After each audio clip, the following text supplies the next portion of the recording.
नमस्कार मित्रों, आपका स्वागत है हमारे YouTube चैनल इजी आरपीएससी में।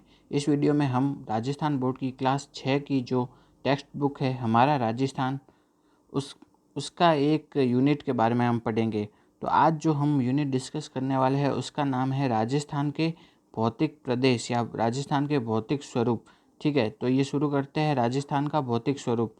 उसमें सबसे पहले हम देखते हैं कि राजस्थान को 4 भौतिक प्रदेशों में बांटा गया है। ठीक है, राजस्थान को 4 भौतिक प्रदेशों में बांटा गया है। वो 4 भौतिक प्रदेश कौन कौन से हैं? सबसे पहला है थार का मरुस्थल, दूसरा अरावली पर्वतमाला, तीसरा पूर्वी मैदान और चौथा दक्षिण पूर्वी पठार। ठीक है, तो इसमें से सबसे पहले हम चालू करते हैं थार का मरुस्थल। तो थार का मरुस्थल चालू करते हैं। तो थार के मरुस्थल है, उसमें राजस्थान के कितने 12 जिले आते हैं। ठीक है, थार के मरुस्थल में कितने जिले आते हैं? 12 जिले आते हैं। और इसमें कुल कितना प्रतिशत भाग घेरा हुआ है? 61% भाग किसके अंदर आता है? थार के मरुस्थल प्रदेश के अंदर आता है। 61% तो क्या आता है? क्षेत्रफल। और जबकि इसमें जनसंख्या कितनी निवास करती है? राजस्थान की 40% जनसंख्या थार के मरुस्थल में निवास करती है। ठीक है, नेक्स्ट देखते हैं विश्व के जो बाकी सभी भी जो मरुस्थल है उनमें ये जो थार का मरुस्थल है वो सबसे अधिक जैव विविधता वाला मरुस्थल माना गया है। ठीक है, सर्वाधिक जैव विविधता के कारण विश्व का सबसे धनी मरुस्थल माना गया है। ठीक है, कौन सा? थार का मरुस्थल। ठीक है, नेक्स्ट देखते हैं कि बाड़मेर, जैसलमेर, बीकानेर ये सभी किसमें आते हैं? थार के मरुस्थल के अंदर आते हैं। बाड़मेर, जैसलमेर, बीकानेर ये सभी किसमें आते हैं? थार के मरुस्थल के अंदर आते हैं। ठीक है, थार के मरुस्थल को क्या भी कहा जाता है? ग्रेट इंडियन डेजर्ट भी कहा जाता है। ठीक है, नेक्स्ट है थार के मरुस्थल के कुछ भागों में बांटा गया है। जो भाग कौन कौन से है? पहला मरुभूमि, दूसरा है गग्गर का मैदान, तीसरा है अर्ध शुष्क मरुस्थल, नागौर की उच्च भूमि और अंतःप्रवाही प्रदेश। थार के मरुस्थल को किस किस भागों में बांटा गया है? पहला है मरुभूमि, दूसरा है गग्गर का मैदान, तीसरा है अर्ध शुष्क मरुस्थल, चौथा नागौर की उच्च भूमि और फिर अंतः प्रवाही प्रदेश। इन भागों में थार के मरुस्थल को बांटा गया है। नेक्स्ट देखते हैं कि दूसरा भाग है अरावली पर्वतमाला। अरावली पर्वतमाला है यह राजस्थान के दक्षिण पश्चिम से उत्तर पूर्व की दिशा में चलता है। ठीक है, ये राजस्थान आ गया। ठीक है, इसके दक्षिण पश्चिम से उत्तर पूर्व की दिशा में इस तरह से अरावली पर्वतमाला का विस्तार है। ठीक है, नेक्स्ट देखते हैं अरावली पर्वतमाला में राजस्थान की कितनी 9% जनसंख्या निवास करती है। जबकि आपन ने देखा था कि थार के मरुस्थल में कितनी जनसंख्या निवास करती थी?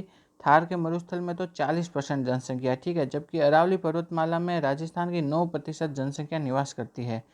ठीक है, नेक्स्ट देखते हैं कि दक्षिण में गुजरात के खेड़ ब्रह्मा से उत्तर में दिल्ली के रायसीना तक 692 किलोमीटर में अरावली पर्वतमाला का विस्तार है। तो अरावली पर्वतमाला का विस्तार कितना है? 692 किलोमीटर में। कहाँ से?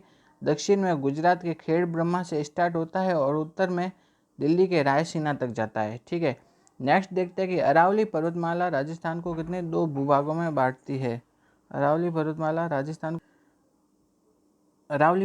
राजस्थान को 2 भूभागों में बांटती है। ठीक है, नेक्स्ट में चलते हैं हम।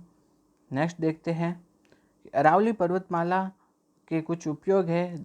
इनमें से ये सबसे मेन उपयोग क्या है? ये इसका लाभ क्या है? ये लाभ है कि यह राजस्थान के पूर्वी और दक्षिणी भागों में वर्षा करवाती है। ठीक है, इसी कारण अरावली पर्वतमाला को राजस्थान की जीवन रेखा कहा गया है। तो राजस्थान की जीवन रेखा किसे कहा जाता है? अरावली पर्वतमाला को। ठीक है, नेक्स्ट देखते हैं कि अरावली पर्वतमाला की सबसे ऊंची चोटी कौन सी है? गुरु शिखर।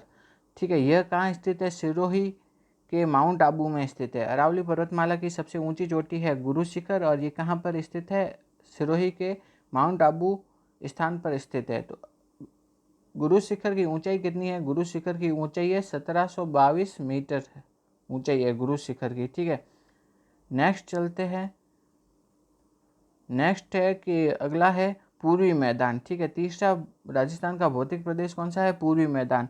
ठीक है, पूर्वी मैदान में चंबल, बनास, बाणगंगा और उसकी सहायक नदियों द्वारा निर्मित है। ठीक है, जो पूर्वी मैदान है वो चंबल, बनास, बाणगंगा और उसकी सहायक नदियों द्वारा निर्मित है। ठीक, नेक्स्ट है कि ये गंगा के मैदान का ही प्रवाह है। ठीक है, तो पूर्वी मैदान में राजस्थान का कितने प्रतिशत भाग में फैला हुआ है? 23% भाग में फैला हुआ है पूर्वी मैदान। ठीक है, नेक्स्ट है कि चंबल नदी के आसपास कोटा से धौलपुर तक का क्षेत्र नाली अपरदन के कारण अत्यधिक ऊबड़ खाबड़ हो गया है, जैसे चंबल के बीहड़ या डांग या उत्खात भूमि कहते हैं। तो उत्खात भूमि या बीहड़ या डांग प्रदेश क्या है? तो डांग प्रदेश या बीहड़ भूमि है कोटा से धौलपुर के बीच का स्थान।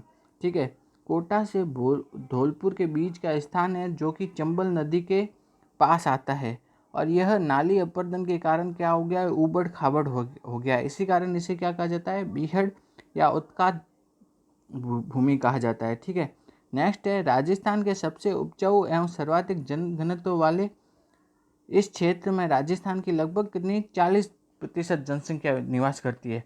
तो पूर्वी मैदान में राजस्थान की कितनी प्रतिशत जनसंख्या निवास करती है? वो है 40% जनसंख्या निवास करती है। नेक्स्ट है कि बांसवाड़ा और प्रतापगढ़। ठीक है, तो नेक्स्ट क्या है? छप्पन का मैदान। ठीक, छप्पन का मैदान है वो कहाँ पे है? छप्पन का मैदान है बांसवाड़ा और प्रतापगढ़। ठीक है, छप्पन का मैदान कहाँ पर है? बांसवाड़ा और प्रतापगढ़ जिलों में है। ठीक है, और ये किससे बना हुआ है? माही व उसकी सहायक नदियों से बना हुआ है। तो ये क्वेश्चन पूछा जाता है कि छप्पन का मैदान कहाँ है? वो है बांसवाड़ा प्रतापगढ़। तो ऐसे याद रखना है बाप। ठीक है, तो बा मतलब बांसवाड़ा और प मतलब प्रतापगढ़। तो बाप से याद रखना है क्या है? छप्पन का मैदान। ठीक है, नेक्स्ट है क्वेश्चन दक्षिण पूर्वी पठार। ठीक, दक्षिण पूर्वी पठार के बारे में बात करते हैं। दक्षिण पूर्वी पठार को क्या भी कहा जाता है? हाड़ौती का पठार कहा जाता है। यह राजस्थान के लगभग कितने 7% भूभाग में फैला हुआ है, और इस दक्षिण पूर्वी पठार है वो उसकी मिट्टी कैसी है? वो है मध्यम काली। ठीक है, और ये मध्यम काली मिट्टी किसके द्वारा निर्मित है? वो है लावा द्वारा निर्मित है, और ये कैसी उपजाऊ मिट्टी है। ओके, नेक्स्ट हम देखते हैं अन्य पठारों में कौन कौन से पठार है। जैसे सिरोही में है उड़िया का पठार। तो उड़िया का पठार कहाँ पे स्थित है? सिरोही में है। ठीक है, फिर जो बोराट है, बोराट का पठार कहाँ पर है? वो है उदयपुर व राजसमंद स्थान पर स्थित है। नेक्स्ट है मेसा का पठार। मेसा का पठार कहाँ पर स्थित है? चित्तौड़गढ़ में। ठीक है, फिर उसके बाद में अपन बात करते हैं ऊपर माल कहाँ पे है? भीलवाड़ा और चित्तौड़गढ़ में।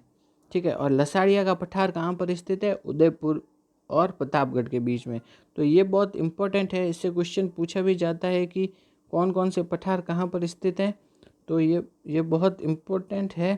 तो इसमें देखते हैं हम वापस जो उड़िया का पठार कहाँ पर स्थित है? उड़िया का पठार स्थित है सिरोही में। ठीक है, बोराट का पठार कहाँ पर स्थित है? वो है उदयपुर और राजसमंद में।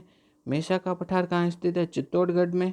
ठीक है, और ऊपर माल कहाँ पर स्थित है? भीलवाड़ा और चित्तौड़गढ़ में। ठीक है, उदयपुर। और फिर नेक्स्ट है लसाड़िया का पठार कहाँ पर स्थित है? उदयपुर व प्रतापगढ़ में।